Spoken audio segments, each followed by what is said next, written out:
बिस्मिल्लाहिर्रहमानिर्रहीम। अस्सलामु अलैकुम वरहमतुल्लाहि वबरकातुहू। क्या हमें इसराइली मसनूआत का बाइकॉट करना चाहिए? ये एक ऐसा सवाल है जो इस वक्त न सिर्फ पाकिस्तान बल्कि दुनिया के तमाम ही मुस्लिम ममालिक में या गैर मुस्लिम ममालिक में ज़ेर बहस है। इसकी बुनियादी वजह यह है कि जब इसराइल की तरफ से ह्यूमन राइट्स की वायलेशन की गई और यूनाइटेड नेशंस की रेजोल्यूशन के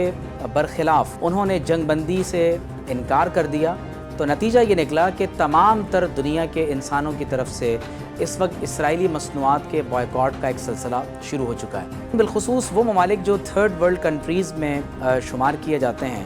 तो क्या वो ममालिक भी इस पोजीशन में हैं कि वो इसराइली मसनूआत का बॉयकॉट कर सकते हैं? ये एक ऐसा अहम सवाल है जिसके बारे में बिलखुसूस पाकिस्तान को बात करते हुए या पाकिस्तानियों को बात करते हुए ज़रूर सोचना पड़ता है। जब हम ये गौर व फिक्र करते हैं कि हम इसराइली मसनूआत का बॉयकॉट करें, तो मालूम ये होता है कि हमारे हाथ की घड़ी से लेकर हमारी जेब में रखा हुआ मोबाइल, यहाँ तक कि हमारा टूथब्रश, हमारा टूथपेस्ट, हमारा साबुन, हमारे परफ्यूम्स और हमारे घरों में पकने वाला खाने का तेल, बच्चों की चॉकलेट्स, बच्चों का दूध और यहाँ तक कि हमारे दस्तरखान पर रखा हुआ पानी, वो भी इसराइली मसनूआत में से। मैं ये समझता हूँ कि इसमें हमें 2 से 3 बातों को समझना ज़रूरी है। पहली बात यह है कि ये वक्त इस वक्त हमारे अपने ज़ाती सख्त तरीन एहतसाब का वक्त है और बिलखुसूस अहले पाकिस्तान को अपना सख्त एहतसाब करना चाहिए। पहली बात यह है कि वो मसनूआत जो हमारी ज़िंदगी की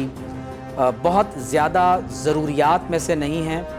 कोशिश कीजिए कि उन मसनूआत का फ़ौरी तौर पर बॉयकॉट कीजिए। जैसे पेप्सी की सूरत में कोल्ड ड्रिंक्स हैं या मैकडॉनल्ड्स वगैरह का बर्गर खाना है। कोशिश कीजिए कि फ़ास्ट फूड या कोल्ड ड्रिंक्स या वो मसनूआत जिनके बग़ैर हम बहुत अच्छे अंदाज से ज़िंदगी गुजार सकते हैं, उन मसनूआत का तो फ़ौरी तौर पर बॉयकॉट कर दिया जाए। दूसरी अहम बात यह है कि वो तमाम मसनूआत जो हमारी रोज़मर्रा ज़िंदगी में शामिल हो चुकी हैं, पाकिस्तान के तमाम बिज़नेस कम्युनिटी के लोगों को चाहिए कि वो उन अशिया का मुतबादिल नेमुल बदल फ़राहम करें। कहीं ऐसा ना हो कि हम अपनी कौम को कहें कि तुम इसराइली मसनूआत में से बच्चों का दूध इस्तेमाल ना करो और हमारे पास जो दूध हो वो इस कदर नाक़िस और ख़राब क्वालिटी का हो कि अगर बच्चे उसको इस्तेमाल करें तो वो बीमार पड़ जाएँ।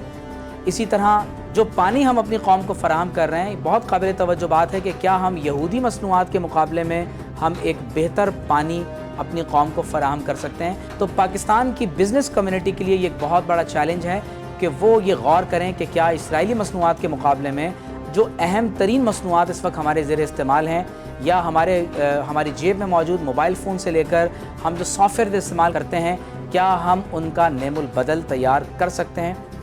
तीसरी अहम बात यह है कि भारत और इसराइल की तरफ से जिस अंदाज से फहाशी पर मबनी मवाद मुख्तलिफ़ एप्लीकेशंस के ज़रिए, मुख्तलिफ़ सॉफ्टवेयर्स के ज़रिए या वेबसाइट्स के ज़रिए से हमारे नौजवान नस्लों में जहर की तरह फैलाया जा रहा है, तो ये सवाल हम में से हर एक शख्स को अपने आप से पूछना है कि क्या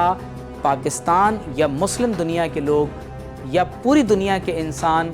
फहाशी पर मबनी उस मवाद का बॉयकॉट कर सकते हैं कि आइंदा हम ऐसा मवाद न देखेंगे, न सुनेंगे और न उसको आगे शेयर करेंगे। आखिर में मैं ये ज़रूर कहना चाहूँगा